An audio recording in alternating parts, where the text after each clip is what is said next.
दस साल तक सिर्फ यही बातें को सुनने पड़ी कि केंद्र सरकार मदद नहीं कर रही है। केंद्र सरकार कह रही है कि हमारी जो योजनाएं हैं उसको स्टेट गवर्नमेंट लागू नहीं कर रहा है। हम ये चाहते हैं 5 साल वाली जो अब सरकार आए वो एक स्टेबल गवर्नमेंट हो जिसके अंदर कशमकश ना हो। केंद्र में बीजेपी है तो स्टेट में बीजेपी आ जाए। व्यापारी चालाक भी है, मतलबी भी है अपने स्वार्थ के लिए, क्योंकि स्टेबिलिटी में फ़ायदा है।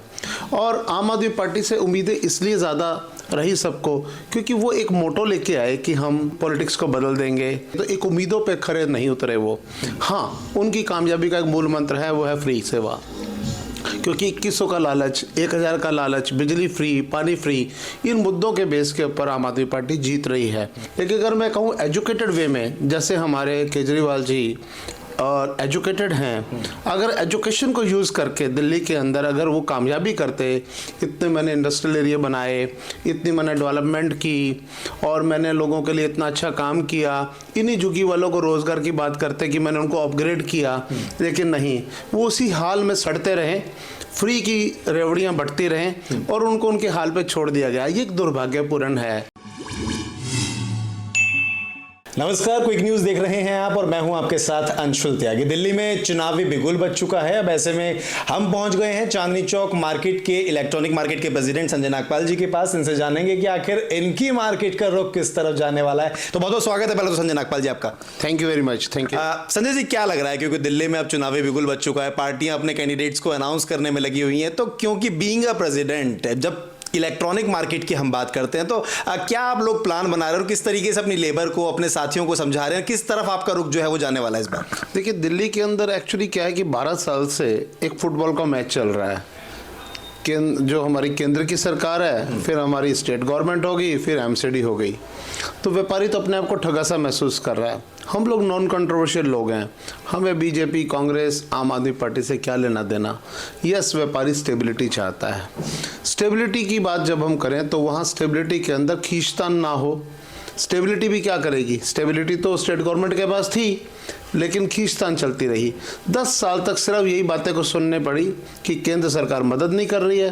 केंद्र सरकार कह रही है कि हमारी जो योजनाएं हैं उसको स्टेट गवर्नमेंट लागू नहीं कर रहा है।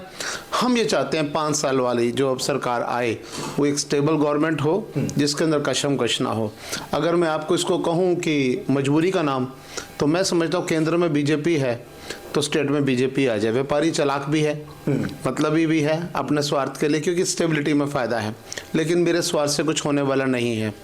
कांग्रेस का जब भी राज रहा तो दिल्ली के अंदर काफ़ी डेवलपमेंट हुई। अगर मैं बात कहूँ शीला दीक्षित जी की, अगर उन्होंने जो डेवलपमेंट की थी उसको, अगर उस लेगेसी को अगर मेंटेन भी कर लेते आम आदमी पार्टी खींचातान करने की बजाय, तो मैं समझता तब भी दिल्ली खूबसूरत रहती, जो दिल्ली खूबसूरत नहीं रह गई। तो हमने पूरा समय सिर्फ और सिर्फ शिकायतों में और गिले शिकवों में निकाल दिया। और आम आदमी पार्टी से उम्मीदें इसलिए ज़्यादा रही सबको क्योंकि वो एक मोटो लेके आए कि हम पॉलिटिक्स को बदल देंगे, हम ये सब कुछ बदल देंगे, तो एक उम्मीदों पे खरे नहीं उतरे वो। हाँ, उनकी कामयाबी का एक मूल मंत्र है, वो है फ्री सेवा। क्योंकि 2100 का लालच, 1000 का लालच, बिजली फ्री, पानी फ्री, इन मुद्दों के बेस के ऊपर आम आदमी पार्टी जीत रही है।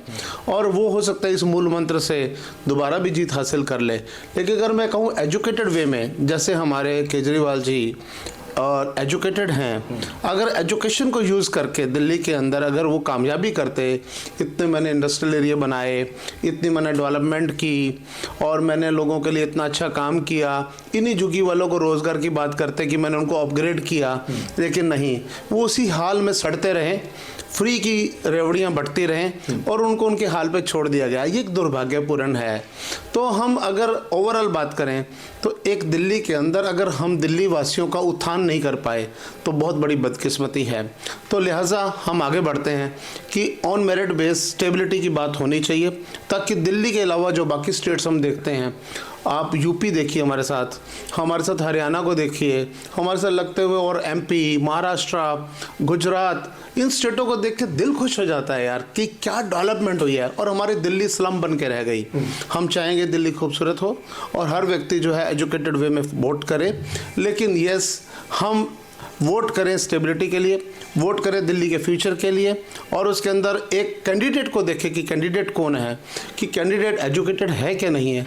काफ़ी सीटें ऐसी होंगी जहाँ ट्रायंगुलर सीरीज़ के अंदर कांग्रेस, बीजेपी और आम आदमी पार्टी के बीच में मुकाबला होगा, लेकिन हम देखें कि हमारा वोट किस तरफ जा रहा है, हम स्टेबिलिटी की तरफ बढ़ें।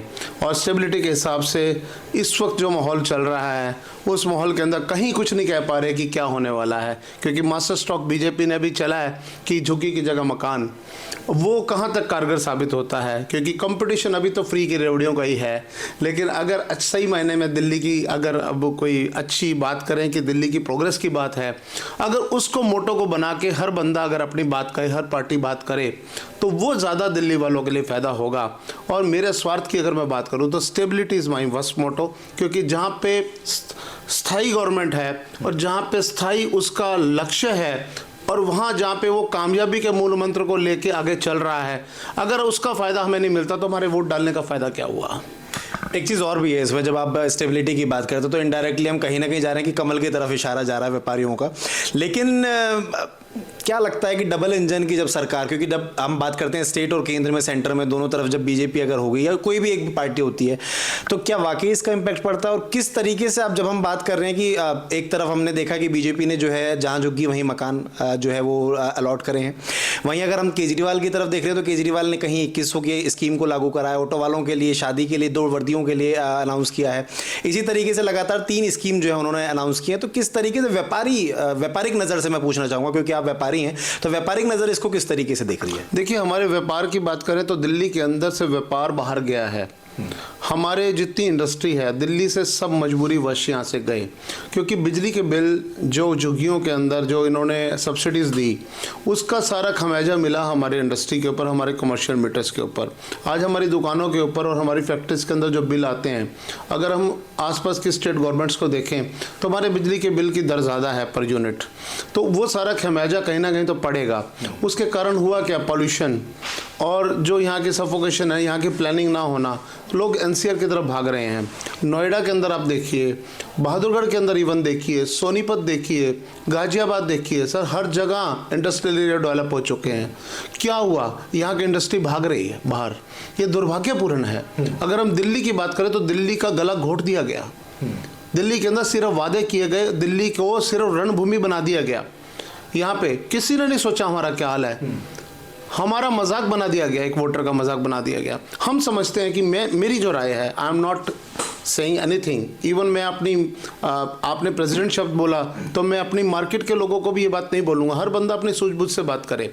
लेकिन in my personal capacity I will vote for the stability, I will vote for my future of my kids, कि जहाँ पे 5 साल कम से कम डेवलपमेंट के लिए मिल जाएं, जो केंद्र की योजनाएं हैं हूबहू अगर लागू हो जाएं, जैसे बाकी स्टेटें पनप गई, मेरी दिल्ली भी पनप जाएगी। और उसके बाद जिसमें दम होगा 5 साल बाद दोबारा आ जाए। और एक बदलाव की बात भी होनी चाहिए, क्योंकि जब बदलाव की बात ये कह रहे हैं बदलाव होना चाहिए, यस, जब भी कोई चेंज आता है that is for the betterment. और अगर बेटरमेंट के लिए अगर ये डबल इंजन वाली बात भी जो आप कह रहे हो वो भी हो जाती है तो भी दिल्ली का फ़ायदा है, क्योंकि दे विल इम्प्लीमेंट। मैं क्या समझता हूँ, मोदी जी की ना मेरे को क्यों विश्वास है, I am the international player, क्योंकि मैं एक्सपोर्ट इंपोर्ट करता हूँ और हम लोग व्यापार करते हैं। आज उनकी तूती बोलती है, वो जो कहते हैं वो करते हैं। मैंने उनकी बात के अंदर कभी फेक नहीं देखा, मोदी की बात में दम है।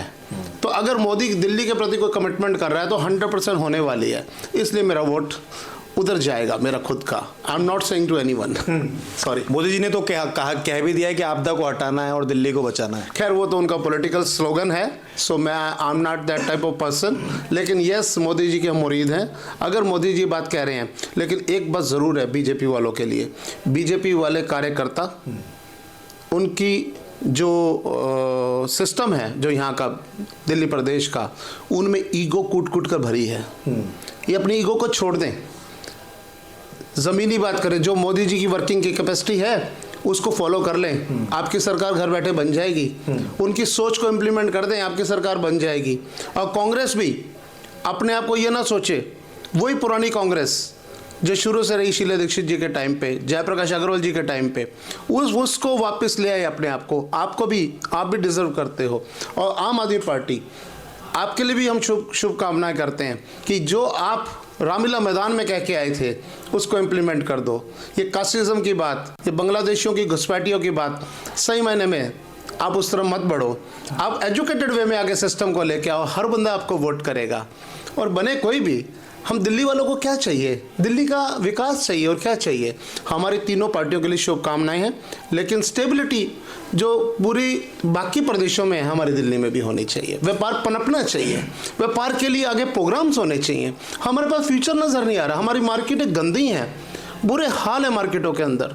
इंक्रोचमेंट के नाम पे और कुछ नहीं है यहाँ पे, सिर्फ वोट बैंक बन के रह गया है हमारे यहाँ पे। हमें ऑनलाइन की मार पड़ रही है, व्यापार के नाम पे कोई हमारे पास कोई स्ट्रेटेजी नहीं आ रही है। हम स्टेट गवर्नमेंट और उसके बीच की लड़ाई को करते करते मेरा क्या हाल होगा? What is my future? जब पॉलिसीज हैं इंप्लीमेंट होगी तो हमारा व्यापार पनप जाएगा, व्यापार पनप जाएगा तो प्रदेश पनप जाएगा। इसलिए सबके लिए शुभकामनाएं और हर व्यक्ति वोट जरूर करे। अच्छा, वैसे लगता है व्यापारी होने के नाते कि पिछले जो 10 सालों में सरकार रही आम आदमी पार्टी की, तो उसने विकास नहीं करा जो जिस तरीके से विकास होना चाहिए था, या जिस तरीके से व्यापारियों को या आम लोगों को डील करना चाहिए था उस तरीके से वो काम नहीं कर पाई? नहीं, शीला दीक्षित जी के टाइम पे जो सड़कें बनी थी उसी को मेंटेन नहीं कर पाई। सड़क में गड्ढा या गड्ढे गड्ढे में सड़क। झुग्गियों में डेवलपमेंट हुई लेकिन इलाकों में वो नहीं हुई, पार्शियलिटी की गई। हर व्यक्ति वोट करे, एजुकेटेड व्यक्ति वोट ही नहीं करता, घर से निकलता ही नहीं है। दिल्ली में अगर एजुकेटेड कम्युनिटी, पढ़ी लिखी कम्युनिटी अगर वोट करेगी तो अच्छी सरकार बनेगी। सबसे गुजारिश है कि वोट ज़रूर करें। वोट करेंगे कि वो लोग जिनको इस वक्त शोषित बना के, जिनको मोहरा बना के काम किया जा रहा है, एक्चुअली क्या होता है उनको तो पता ही नहीं कि उनको एक खिलौना बना के यूज़ किया गया। एजुकेटेड लोग वोट डालने नहीं जाते। जो वोट डालने नहीं जाता वो एजुकेटेड नहीं है, वो अनएजुकेटेड है, वो गवार है, वो अनपढ़ गवार है जो वोट नहीं डालता है। और बाद में हम अपने नुक्कड़ सभाओं में हम कहते हैं कि दिल्ली का विकास नहीं हुआ। दिल्ली का अगर विकास नहीं हो रहा उसके लिए हम सब जिम्मेवार हैं जो वोट नहीं डालते हैं। हम अपने हर वोट के लिए खुद जिम्मेवारी लें। दिल्ली ज़रूर सुंदर बनेगी, सरकार किसी की बने वो जवाबदेही होगा, क्योंकि एजुकेटेड बंदे ने उसको वोट किया है। हाँ, एजुकेटेड, मुझे कोई बेवकूफ़ नहीं बना सकता। तो इसलिए ये है कि वोट डालना बहुत ज़रूरी है। क्या लगता है, क्योंकि अब जैसे नई दिल्ली सीट की बात करें, जब आप बार बार शीला दीक्षित की बात करते हो संदीप दीक्षित याद आते हैं कि संदीप दीक्षित को नई दिल्ली से टिकट दिया गया है, उनके सामने केजरीवाल हैं और उनके सामने बीजेपी ने प्रवेश वर्मा को उतारा जिनके पिताजी भी खुद दिल्ली के सीएम रहे हैं। अब इस त्रिकोणीय मुकाबले को किस तरीके से देख रहे हैं और क्या लगता है, क्योंकि मैं इसलिए आपसे पूछना चाह रहा हूँ व्यापारी के नाते नहीं, एक समझदार इंसान के नाते जो आपने बताया, और आप बहुत अच्छी राजनीति की समझ भी रखते हैं, तो क्या लग रहा है कि इस त्रिकोणीय मुकाबले में शीला दीक्षित जीतेंगी कि केजरीवाल जीतेंगे कि बीजेपी जो है वो हाथ मार जाएगी, जो पुराने खुद के सीएम के बेटे हैं? देखिए, नई दिल्ली के अंदर बहुत बढ़िया इस टाइम ट्रायंगुलर सीरीज है और तीनों सीएम फैमिली हैं, 2 सीएम के बेटे हैं और एक खुद सीएम है। तो वो नई दिल्ली के अंदर एक एजुकेटेड विंग है वहाँ पे। इस वक्त मेरी तो नई दिल्ली वालों से गुजारिश है कि किसी की बातों में ना आके एजुकेटेड वे में जो बंदा आपको जचे उसको वोट दें। तीनों बंदे अगर जवाबदेही होंगे तो आपके लिए काम करेंगे। सबसे बड़ी बात है, मैं जिसको वोट देता हूँ, अभी आम आदमी पार्टी को वोट डाला, किसी ने भी डाला, वो कहता है मैं उस कॉलोनी में जाऊँ क्यों जिसका मुझे वोट ही नहीं मिला। पार्शियलिटी चलती है। अगर वो भी ये करे कि मैं उन कॉलोनियों के अंदर विकास करूँ, तुमने तो पार्शियलिटी कर दी। तो एक आपस में एक टकराव आ गया है, छोटा वर्ग बड़ा वर्ग, ये टकराव खत्म होना चाहिए। सबका विकास होना चाहिए और सबके प्रति विश्वास और सबका आपस के अंदर तालमेल होना चाहिए। कास्टिज्म खत्म होनी चाहिए। हमारे दिल्ली के अंदर भी कास्टिज्म का बहुत जोर है जो कि दुर्भाग्यपूर्ण है। व्यापारी जब व्यापार करता है तो ये सोच के थोड़ी व्यापार करता है मैं किससे माल ले रहा हूँ और किसको दे रहा हूँ। अगर हिंदू मुस्लिम सिख ईसाई आपस में सब भाई भाई इस स्लोगन के साथ चलें तो दिल्ली क्या भारत फिर सोने की चिड़िया बन सकता है। लेकिन कास्टिज्म की एक लहर चल रही है और दिल्ली के अंदर वो चीज़ खा चुकी है। हमारे दिल्ली के आसपास स्लम बन चुका है। ये एक बहुत नेगेटिव पॉइंट है। जो आम आदमी पार्टी का तो वोट बैंक है, लेकिन दिल्ली का ये दुर्भाग्य है। एजुकेटेड विंग अगर आगे आके बढ़ेगी तो स्लम बचने से बच जाएंगे। जी हाँ, इसमें कोई दोराय नहीं है कि एजुकेटेड विंग जो है उसको वोट करना चाहिए और बाहर निकलना चाहिए। आखिरी सवाल सर आपसे लूँगा, क्योंकि व्यापारी होने के नाते आपके पास लेबर भी बहुत होंगी। आप जितने भी पूरे चांदनी चौक में देखते हैं तो लेबर क्लास जो लोग हैं वो बहुत काम करते हैं। तो आपको क्या लगता है, क्या उनसे चर्चा होती है, किस तरीके से वो लोग आपस में बात करते हैं, उनका जो रुझान है वो किस तरफ आपको नजर आता है? देखिए थोड़ा सा उनमें चेंज आया, क्योंकि कई बार क्या होता है कि जब आपको फ्री का ले लेके जब आप देखते हो कि बच्चे आपके लेजी हो गए, आपके अगर फ्री का बिजली का बिल आ रहा था, लोड नहीं है, पानी का बिल फ्री आ रहा है, लोड नहीं है, लेकिन जब बच्चे बड़े हुए तो उनको देखा कि उनकी एजुकेशन तो उनके पास नहीं है, अब वो व्यापार कैसे करें, सोशल मीडिया का ज़माना है, मोबाइल कैसे तैसे उन्होंने बच्चों ने गरीबी में भी ले लिया, उसके ऊपर वो जब सारा दिन सोशल मीडिया पे वॉच करते हैं, वो कहते हैं समाज तो आगे निकल गया, हम पीछे रह गए, क्योंकि एजुकेशन बेस है, एजुकेशन उसको मिली नहीं। वोट बैंक वाले ने अपने वोट बैंक के लालच के अंदर एक पीढ़ी को ही ख़त्म कर दिया।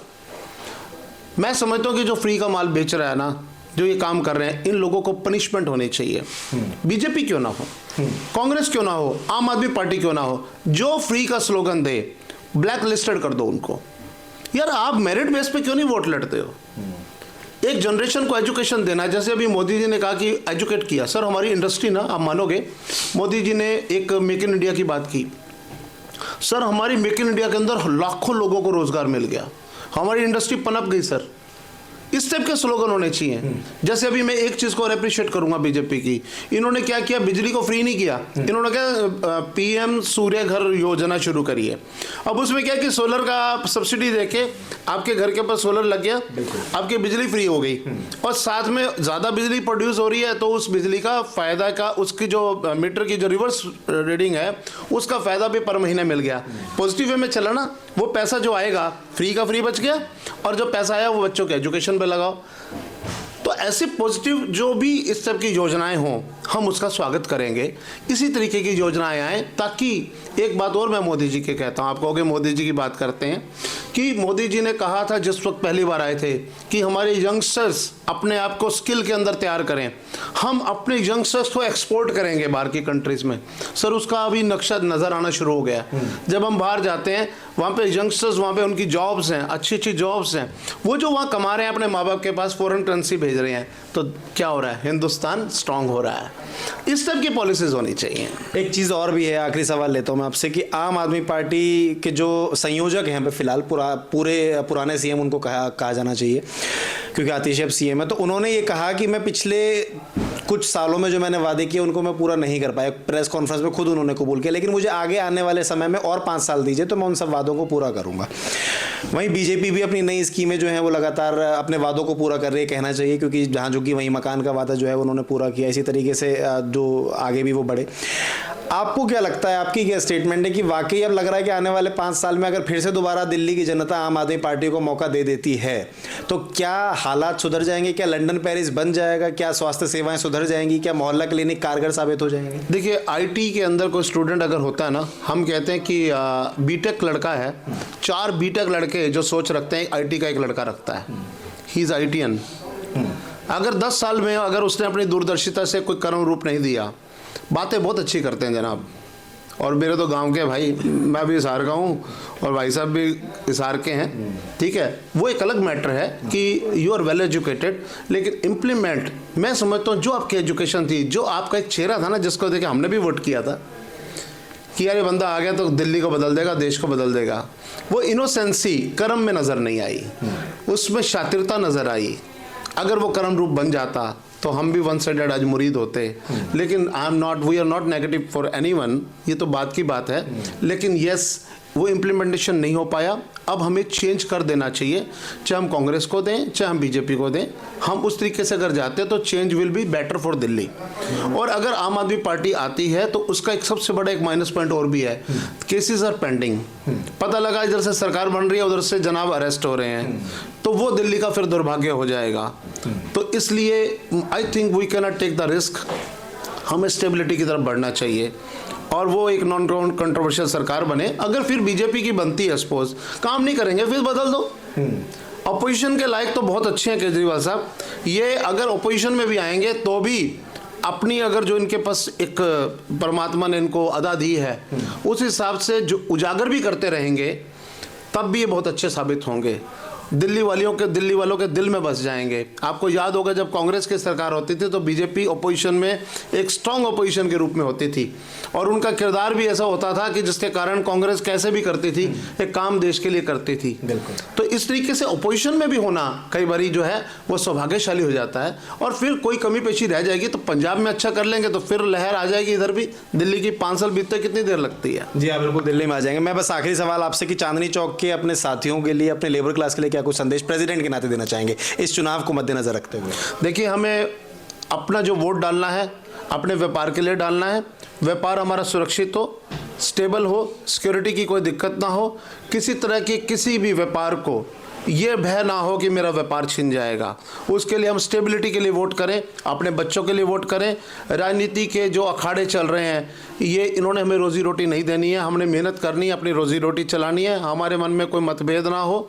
हाँ, हर एक की अपनी अपनी सोच है, आप वोट दे सकते हैं, लेकिन जहाँ पे स्टेबिलिटी है वहाँ पे वोट डालने में फ़ायदा है। मेरा वोट आगे जाके नेगोशिएट हो, मुझे ऐसा वोट भी नहीं देना है। पता लगे, क्योंकि पिछली बार जब बना था तो जिसने बीजेपी को वोट ना देके कांग्रेस या आम आदमी पार्टी को दिया तो वोट ट्रांसफ़र होकर दोनों ने मिलकर सरकार बनाई। तो हमारा या तो वोट बीजेपी की तरफ हो या उसके अगेंस्ट उस पार्टी को हो जिसको वोट दें तो वो वोट ट्रांसफ़र ना हो, ताकि वो जवाबदेही हो उस व्यक्ति की कि मैं जो आया हूँ मैं ये कह के आया हूँ, ये मेरी कमिटमेंट थी और मैंने इस काम को करना है।